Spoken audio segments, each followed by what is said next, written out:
तो कैसे हैं आप लोग। स्वागत है आपका इस वीडियो में। और इस वीडियो में हम पढ़ रहे हैं क्लास 10th का हिस्ट्री का चैप्टर नंबर 3, जिसका नाम है नेशनलिज्म इन इंडिया। तो देखिए, इस वीडियो के पिछले वीडियो में हमने पढ़ा था टॉपिक नंबर 3 को, जिसमें हमने टॉपिक नंबर 3 के बारे में और 3.1 टॉपिक पढ़ा था, और उसी को हम कंटिन्यू कर रहे हैं और पढ़ेंगे इस वीडियो में हम टॉपिक नंबर 3.2।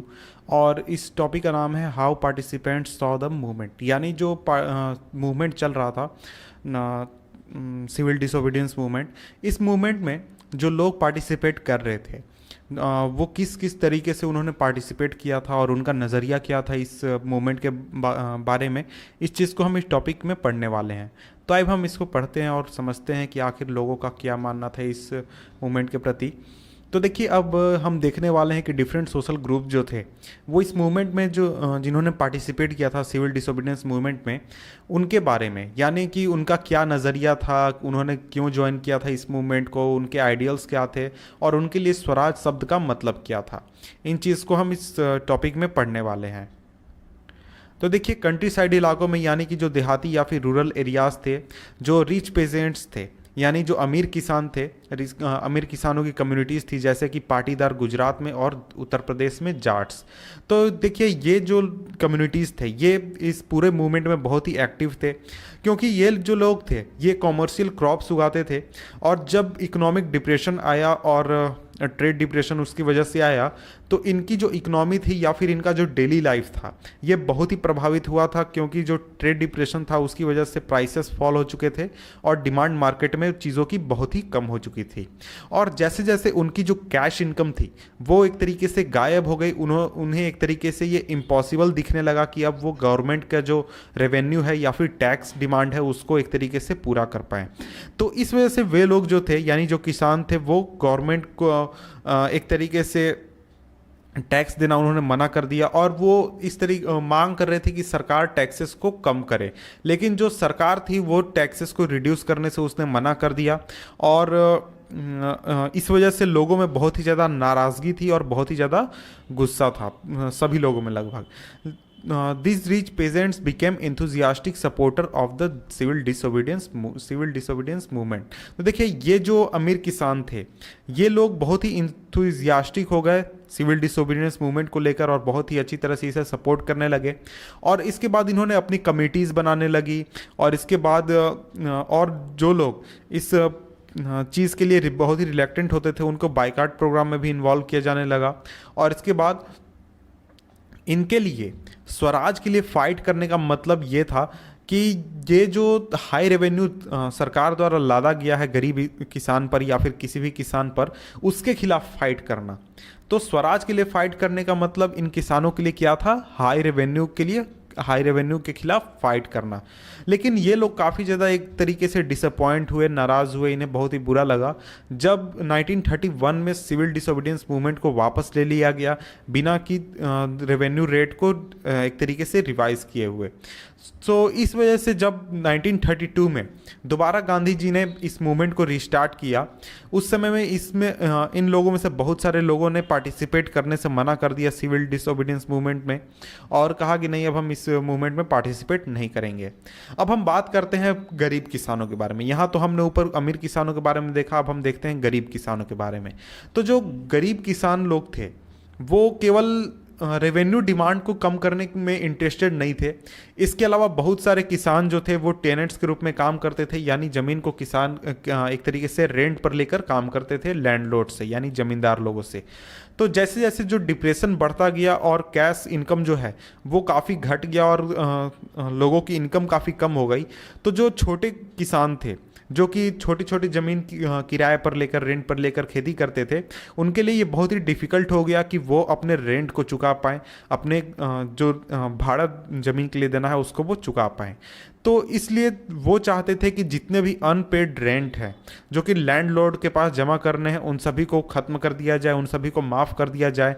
और उन्होंने रेडिकल मूवमेंट्स को ज्वाइन किया, बहुत तरह के रेडिकल मूवमेंट्स को, जिसको कि जनरली सोशलिस्ट लोग या फिर कम्युनिस्ट लोग लीड करते थे, कांग्रेस नहीं। तो देखिए, जो इस तरह के जो इश्यूज़ थे, इस तरीके के इश्यूज़ को उठाने से कांग्रेस जो है वो बचती थी। कैसे इशूज, जिसमें कि आप यहाँ देख सकते हैं जो गरीब किसान है वो किसके खिलाफ एक तरीके से खड़े हो रहे हैं, तो वो अमीर किसान के खिलाफ या फिर जमींदार के खिलाफ खड़े हो रहे हैं। तो इस तरीके के मुद्दों में पढ़ने से कांग्रेस खुद को बचाती थी। उसका रीज़न ये था क्योंकि वो नहीं चाहती थी कि सोसाइटी का कोई भी एक तबका उससे अलग हो या फिर एक अलग धारा पकड़ ले। तो इस वजह से वो खुद को ऐसे मूवमेंट से अलग रखती थी। तो यहाँ पर जैसे आप देख सकते हैं कि अगर वो इस मूवमेंट में इन्वॉल्व होती जहाँ पर ये सोशलिस्ट या फिर जो कम्युनिस्ट है ये लोग इन्वॉल्व थे, तो उस वजह से जो लैंडलॉर्ड्स थे या फिर जो अमीर किसान थे वो कांग्रेस से नाराज़ हो जाते और उनसे वो एक तरीके से अलग हो जाते। और इस वजह से कांग्रेस नो रेंट पॉलिसी को या फिर नो रेंट कैंपेन जो चलाया जा रहा था इसको सपोर्ट करने से कांग्रेस ने मना कर दिया। तो इस वजह से हम एक तरीके से समझ सकते हैं कि जो गरीब किसान था और कांग्रेस के बीच का जो रिलेशन था वो एक तरीके से अनसर्टेन था और क्लियर नहीं था कि आखिर उनके रिलेशन में क्या होने वाला है। इसके बाद तो अब हम बात कर लेते हैं बिजनेस क्लास के बारे में कि जो बिजनेस क्लास था उसने इस सिविल डिसोबीडियंस मूवमेंट में कैसे पार्टिसिपेट किया और उसका क्या रिएक्शन था। तो देखिए अब हम देखने वाले हैं कि कैसे वो सिविल डिसोबीडियंस मूवमेंट से रिलेट करते थे। तो देखिए जब फर्स्ट वर्ल्ड वार हुआ था तो आपने देखा था कि उसी समय में खिलाफत मूवमेंट और क्या कह सकते हैं असहयोग आंदोलन चल रहा था। तो उस समय में जो इंडियन मर्चेंट्स थे और इंडस्ट्रियलिस्ट थे उन्हें बहुत ही ज़्यादा प्रॉफिट्स हुए थे और वो काफ़ी पावरफुल हो चुके थे और वो लोग अपना बिजनेस को एक्सपैंड करना चाहते थे। और अब उन्होंने कॉलोनियल पॉलिसीज़ के ऊपर रिएक्ट करना शुरू कर दिया था, उन पॉलिसीज़ के खिलाफ जो पॉलिसीज़ एक तरीके से बिजनेस एक्टिविटीज़ को रेस्ट्रिक्ट करती थी। वो लोग चाहते थे कि ऐसे प्रोडक्ट फॉरेन गुड्स जो थे जो कि फॉरेन से इंपोर्ट किए जाते थे और उनके खिलाफ वो एक तरीके से प्रोटेक्शन चाहते थे फॉरेन गुड्स के खिलाफ कि मतलब हमारे जो प्रोडक्ट्स हैं वो भी मार्केट में अच्छी तरह से बिकने पाएँ। और वो चाहते थे कि जो रुपी और स्टर्लिंग का जो फॉरेन एक्सचेंज है रेशियो उसको एक तरीके से डिस्करिंग ऐसा तय किया जाए जो कि इंपोर्ट्स को डिस्करेज करे। तो वो जो चीज़ चाहते थे वो अपने फेवर के हिसाब से चाहते थे कि हमें कुछ फ़ायदा हो इस हिसाब से। और बिजनेस इंटरेस्ट को ऑर्गेनाइज करने के लिए जो इंडस्ट्रियलिस्ट थे या फिर बड़े बिजनेसमैन थे उन्होंने एक इंस्टीट्यूशन बनाया, Indian industrial and commercial Congress 1920 में, और federation of Indian chamber of commerce and industries FICCI जिसे कि आज भी हम जानते हैं 1927 में। इस तरीके के इंस्टीट्यूशंस बनाए जो कि उनके जो डिमांड है या फिर उनकी बातें हैं उनको सरकार के सामने या फिर और अच्छी मजबूती से वो रख सके। तो देखिए इन जो क्या कह सकते हैं ये जो आपके फेडरेशन थे इनको एक तरीके से लीड कर रहे थे या फिर बनाने में जो मुख्य भूमिका निभाया था वो था पुरुषोत्तम दास ठाकुरदास और जीडी बिरला ने। और ये जो इंडस्ट्रियलिस्ट थे ये कॉलोनियल इस बात को लेकर भी काफ़ी ज़्यादा नाराज़ थे और एक तरीके से अपना कमेंट करते थे कि जो इंडियन इकोनॉमी है उसके ऊपर जो कॉलोनियल पावर है उसका कंट्रोल नहीं होना चाहिए।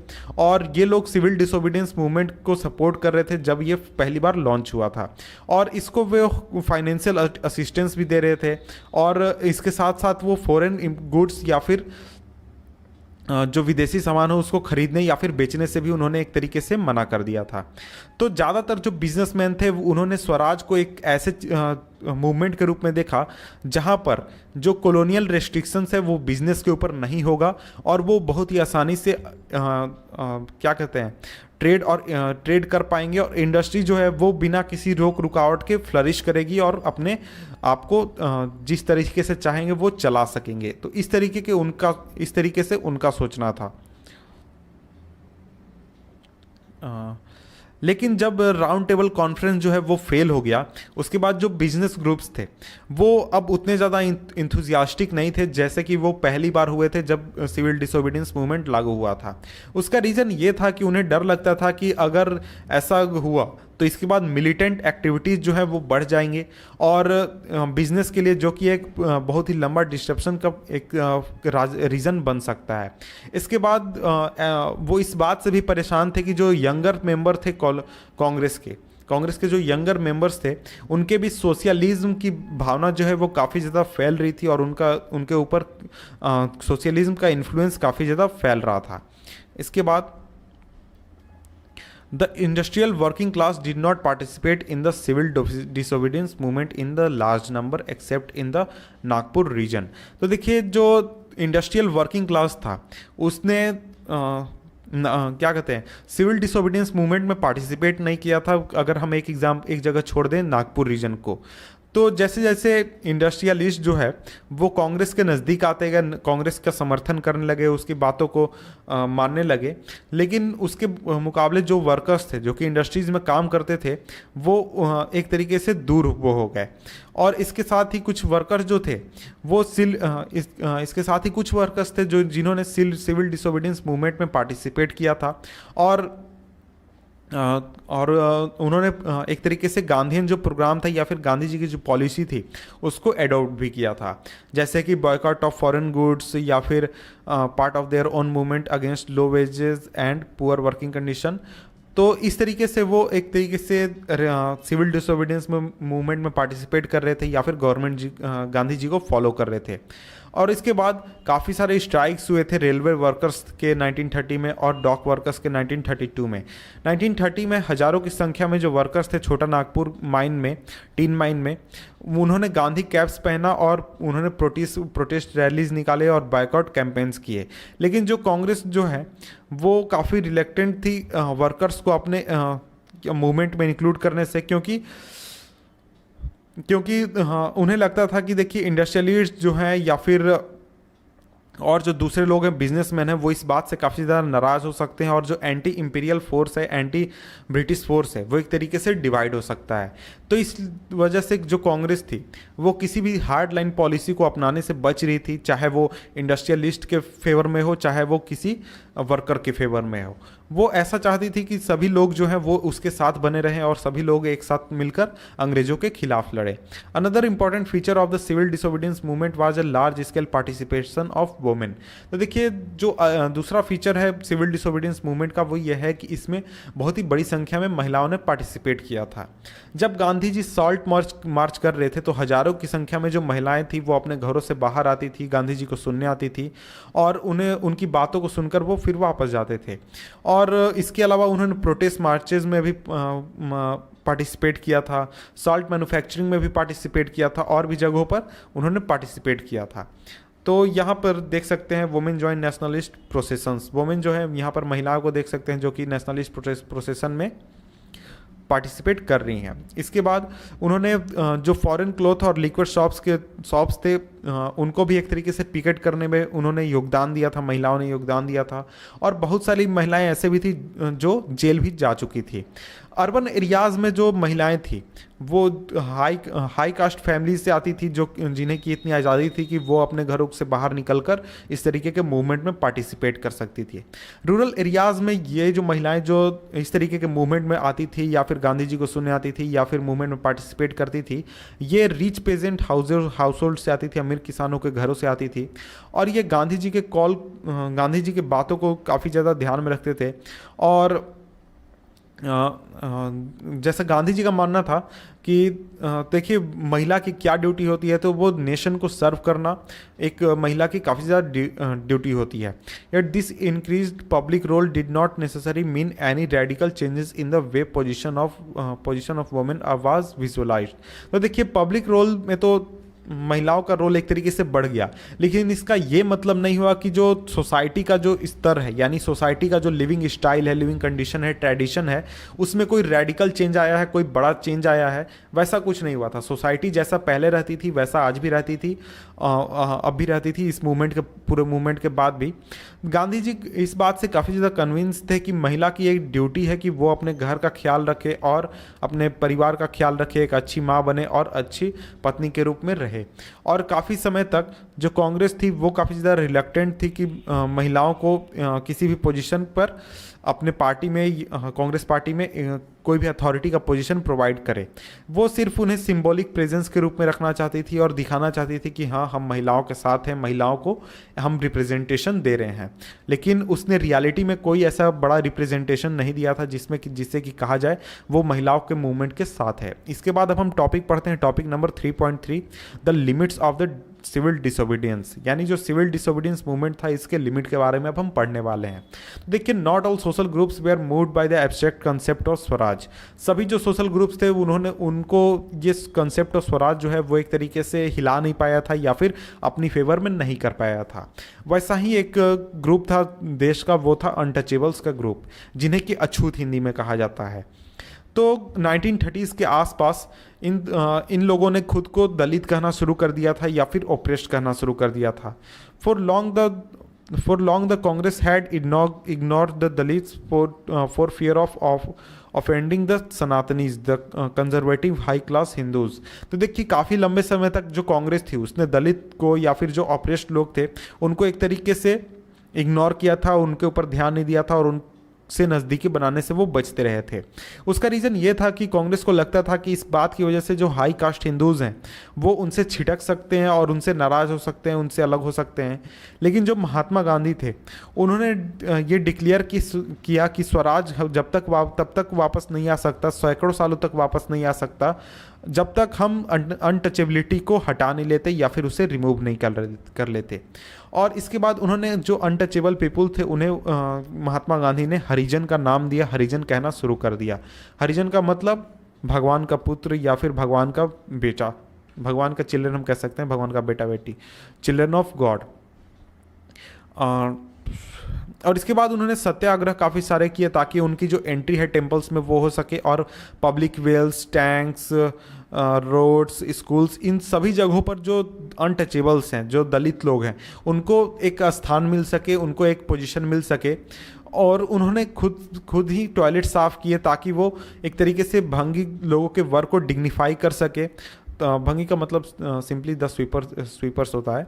और इसके बाद उन्होंने अपर कास्ट के लोगों को परसुएट करना शुरू किया ताकि वो अपने हार्ट को चेंज कर सके और जो सीन ऑफ अनटचेबिलिटी है, यानी अनटचेबिलिटी की जो प्रथा है उसको एक तरीके से त्याग दें, उसे हटा दें। लेकिन बहुत सारे दलित लीडर्स जो थे वो दूसरा पॉलिटिकल सॉल्यूशन निकालने के ऊपर पड़े हुए थे जो कि उनके कम्युनिटी के प्रॉब्लम को सॉल्व कर सकता था। यानी वो गांधी जी के रास्ते पर नहीं चल रहे थे बल्कि कोई दूसरा रेडिकल सॉल्यूशन देख रहे थे ताकि उन अपने सोसाइटी की स्थिति को सुधार सके, अपने पोजीशन को सोसाइटी में वो सुधार सके। इसके बाद दलितों ने खुद को ऑर्गेनाइज करना शुरू कर दिया और उन्होंने रिजर्व सीट्स एजुकेशनल इंस्टीट्यूशन में डिमांड करना शुरू कर दिया।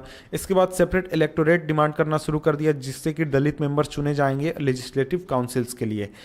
इसके बाद पॉलिटिकल एम्पावरमेंट, उन्होंने बिलीव किया कि जो पॉलिटिकल एम्पावरमेंट है उनका ये मानना था कि इस पॉलिटिकल एम्पावरमेंट की वजह से जो सोशल डिसेबिलिटीज़ की जो प्रॉब्लम्स हैं सोसाइटी में उसको वो दूर कर सकते हैं या फिर हटा सकते हैं। जो दलित का जो पार्टिसिपेशन था सिविल डिसोबीडियंस मूवमेंट में वो काफ़ी लिमिटेड था और मेनली उन इलाकों में जैसे महाराष्ट्र, नागपुर में, जहाँ पर उनका ऑर्गेनाइजेशन जो है वो बहुत ही ज़्यादा मजबूत था। इसके बाद आगे डॉक्टर बी आर अम्बेडकर, जिन्होंने दलित को ऑर्गेनाइज किया था, दलित या फिर जो अनटचेबल्स इन्हें ऑर्गेनाइज किया था डिप्रेस्ड क्लास एसोसिएशन में 1930 में। इनकी महात्मा गांधी से एक तरीके से अनबन टाइप की हो गई थी सेकेंड राउंड टेबल कॉन्फ्रेंस में, जिसमें उन्होंने डिमांड किया था सेपरेट इलेक्टोरेट दलित के लिए।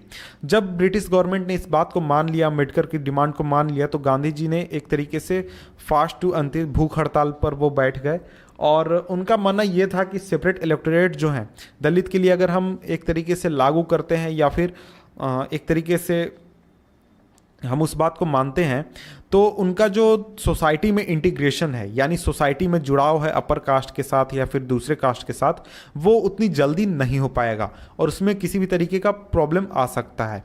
तो अम्बेडकर ने फाइनली गांधी जी के बात को एक्सेप्ट कर लिया और इसके बाद पूना पैक्ट किया गया गांधी जी और अम्बेडकर के बीच में सितंबर 1932 में। और इसकी वजह से जो डिप्रेस क्लास था, जिन्हें कि बाद में शेड्यूल कास्ट कहा जाने लगा, इन्हें रिजर्व सीट्स मिल गया प्रोविंशियल और सेंट्रल लेजिस्लेटिव काउंसिल्स में। लेकिन अब ये इन लोगों को जो वोटिंग होगा वो जनरल इलेक्टोरेट के अंदर ही होगा। जो दलित मूवमेंट था वो एक तरीके से कांग्रेस लेड नेशनल मूवमेंट के अंदर ही रह गया। इसके बाद आगे बढ़ते हैं, कांग्रेस लेड मूवमेंट के अंदर ही रह गया। तो कुछ कुछ जो मुस्लिम पॉलिटिकल ऑर्गेनाइजेशंस थे इंडिया में, वो एक तरीके से ल्यूकवार्म थे सिविल डिसोबीडियंस मूवमेंट को लेकर। जो नॉन कॉपरेशन खिलाफत मूवमेंट चल रहा था, उसके डिक्लाइन के बाद बहुत बड़ा एक तबका था मुस्लिम में जो कि खुद को एक तरीके से कांग्रेस से अलग फील कर रहा था। और 1920 मिड 1920s के बाद, यानी करीब 1925 उसके आसपास से, तो कांग्रेस जो है वो ज़्यादा विजिबल अब हो चुका था वैसे ऑर्गेनाइजेशन के साथ जुड़ा हुआ, जैसे Hindu religious organisation, nationalist group से, जैसे कि हिंदू महासभा। तो ये साफ दिख सकता था कि कांग्रेस और हिंदू महासभा के बीच में काफ़ी नज़दीकियाँ बढ़ चुकी है। तो जैसे जैसे रिलेशन जो हिंदूज़ और मुस्लिम के बीच में रिलेशंस ख़राब होते गए, तो अपने अपने जो कम्युनिटीज़ के मेंबर्स थे, जैसे हिंदूज़ के मेंबर, मुस्लिम्स के मेंबर, इन्होंने रिलीजियस प्रोसेशंस निकालना शुरू कर दिए विथ मिलिटेंट फर्वर। और इसके बाद इन्होंने हिंदू मुस्लिम कम्युनल क्लैशेस को एक तरीके से प्रोवोक किया। बहुत सारे इलाकों में राइट्स हुए, बहुत सारे सिटीज़ में बहुत सभी जो राइट थे वो एक तरीके से दोनों कम्युनिटीज़ के बीच में डिस्टेंस को बढ़ा रहे थे, दूरियां बढ़ा रहे थे, और उनके बीच में एक तरीके से हम क्या कर सकते हैं, दूरी काफ़ी ज़्यादा बढ़ रही थी। The Congress and Muslim League made effort to renegotiate an alliance, and in 1927 it appeared that such a unity could be forged.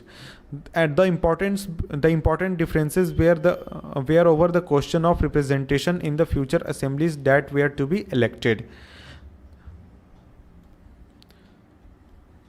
जो कांग्रेस थी और जो मुस्लिम लीग थी वो काफ़ी ज़्यादा एफर्ट कर रही थी ताकि एक तरीके का अलायंस हो सके दोनों के बीच में।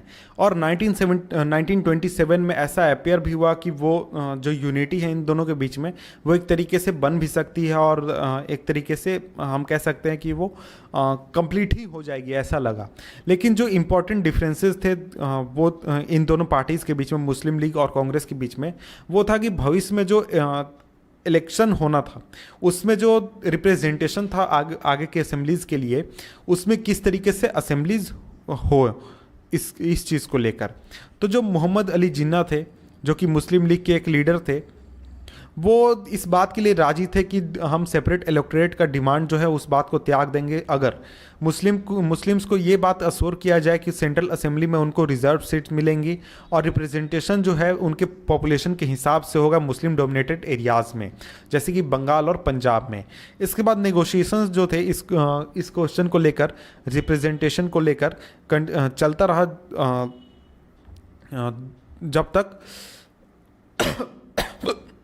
जब ऑल पार्टीज कॉन्फ्रेंस 1928 में बैठा, और तब तक ऐसा लगा कि ये सभी जो मसले हैं, क्या कह सकते हैं हम, अलायंस बनाने का या फिर एकजुट होने का, ये सभी हो जाएगा।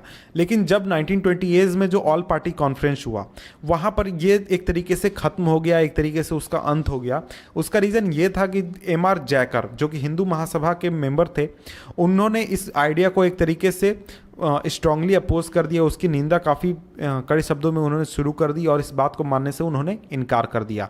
जब सिविल डिसोबीडियंस मूवमेंट स्टार्ट हुआ तो बहुत सारे एक तरीके से सस्पिशन और डिस्ट्रैक्ट बने हुए थे। अलग अलग कम्युनिटीज़ के बीच में लोग एक दूसरे के ऊपर भरोसा नहीं कर रहे थे या फिर एक दूसरे के साथ जाना नहीं चाह रहे थे।